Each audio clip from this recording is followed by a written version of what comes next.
Aujourd'hui, je vais vous parler de la facturation électronique. Peut-être que vous en avez entendu parler depuis plusieurs mois dans les publicités ou à la radio, car à partir du 1er septembre 2026, les règles de facturation des entreprises évoluent. J'ai été interpellée en début d'année par un collectif d'artisans, de paysans, de commerçants du pays de Redon, et je suis allée à leur rencontre pour recueillir leurs témoignages et écouter-les. Je m'appelle Anissa, je suis éleveuse de brebis à Fégréac. Olivier, je suis agriculteur paysan à Saint-Jean-la-Poterie dans le Morbihan.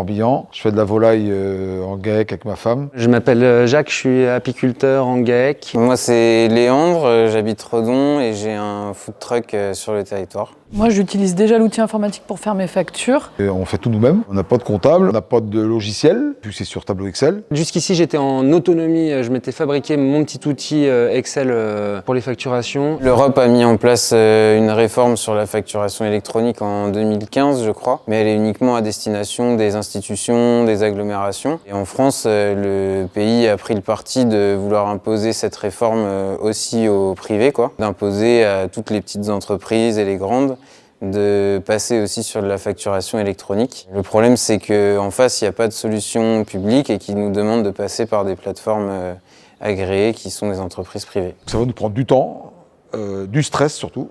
Et moi, c'est vrai que depuis un an, j'ai ça en tête tout le temps. Je pense que l'énergie qu'on va mettre dans la facturation numérique, qu'on ne le mettra pas pour la rentabilité de la ferme. Ça me prend énormément de temps de faire les factures, les devis, etc. C'est à peu près 2 jours de travail dans la semaine. Parce qu'en plus du food truck, on a une partie traiteur, donc on fait beaucoup de prestations.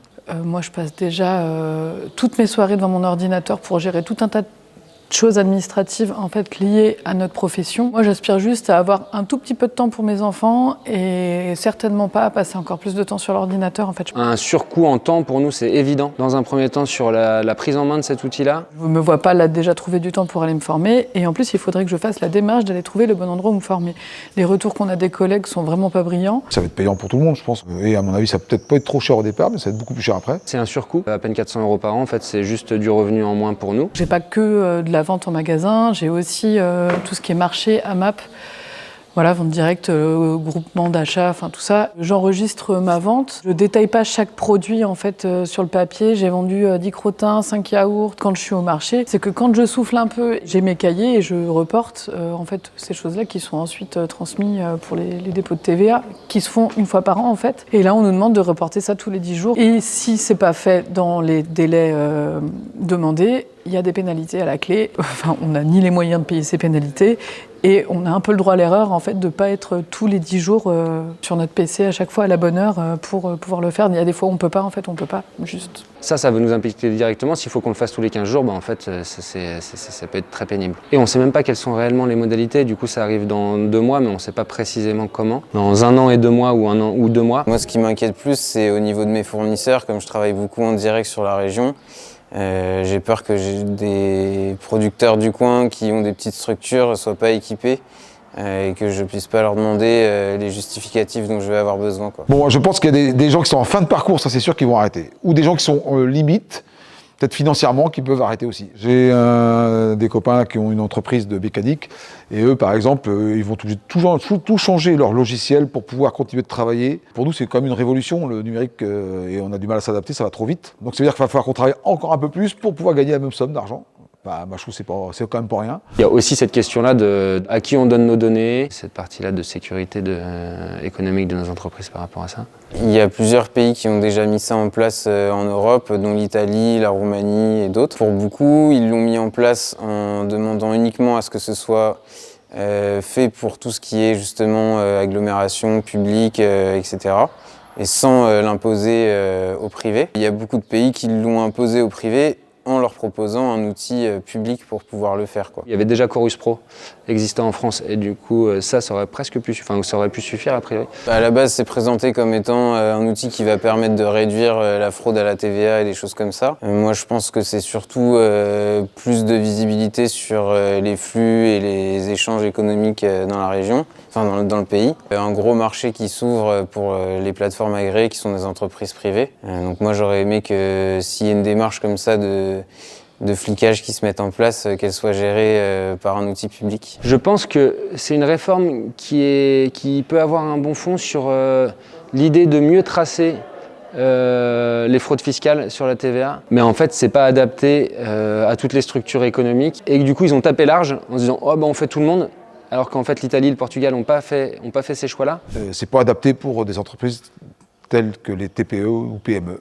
Ceux qui vont trinquer, en fait, c'est les petites structures comme nous. Je pense que les grosses structures, elles sont plutôt contentes. Ils ont potentiellement les reins suffisants pour faire un petit coup d'investissement là-dessus et puis en fait se faciliter le travail pendant quelques années, alors que nous, pas du tout. Ce qu'on nous impose là, c'est un remembrement numérique, c'est-à-dire qu'on va encore lisser un peu plus les campagnes, lisser un peu plus les villes aussi, normaliser encore un peu plus. Ça va avoir un impact aussi sur les savoir-faire. Je pense qu'il y a plein de gens qui ont des petits savoir-faire, qui mettent de l'énergie cérébrale et physique dans des boulots qui ne paraissent pas importants, mais qui sont structurants pour la société. Nous, on souhaiterait simplement qu'on s'en tienne à la réforme européenne, qui demande à ce que ce soit les États en fait, qui soient assujettis aux plateformes, et que nous, en tant que privés, on puisse continuer de fonctionner. Si on fonctionne avec des administrations publiques, on a accès aux plateformes, à la plateforme d'ailleurs. On aimerait qu'il n'y ait qu'une plateforme d'État et qu'on puisse en fait finalement continuer à fonctionner comme ça. Continuer à avoir une gestion papier et un facturier et puis faire remonter ces informations-là comme quand on fait nos déclarations de TVA.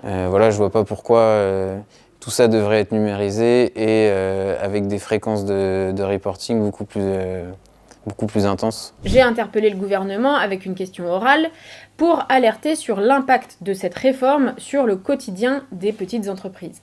Pourquoi le gouvernement a-t-il rendu obligatoire la facturation électronique alors que ce n'était pas une obligation européenne? Quelles mesures le gouvernement va-t-il prendre pour encadrer et réguler les plateformes privées afin d'assurer un suivi de leur activité dans la durée pour protéger les données des entreprises? Que proposez-vous concrètement pour les entrepreneurs isolés qui ne sont pas adhérents à des organisations professionnelles et qui vont être obligés de choisir dans la précipitation une plateforme sans accompagnement? Le gouvernement a lancé une grande campagne de communication avec un site dédié, des relais auprès des fédérations professionnelles, mais aussi des spots publicitaires ou un support téléphonique. En janvier 2026, 104 plateformes de facturation électronique étaient déjà agréées. Nous ne voulons pas de monopole et laisser aux chefs d'entreprise le soin de choisir la solution qui leur convient le mieux. Comme le gouvernement est resté sourd aux revendications des petites entreprises, j'ai décidé, avec mon groupe parlementaire de la France Insoumise, de déposer une proposition de loi visant à instaurer un moratoire sur l'application de l'obligation de la facturation électronique aux auto-entrepreneurs, TPE, PME et agriculteurs,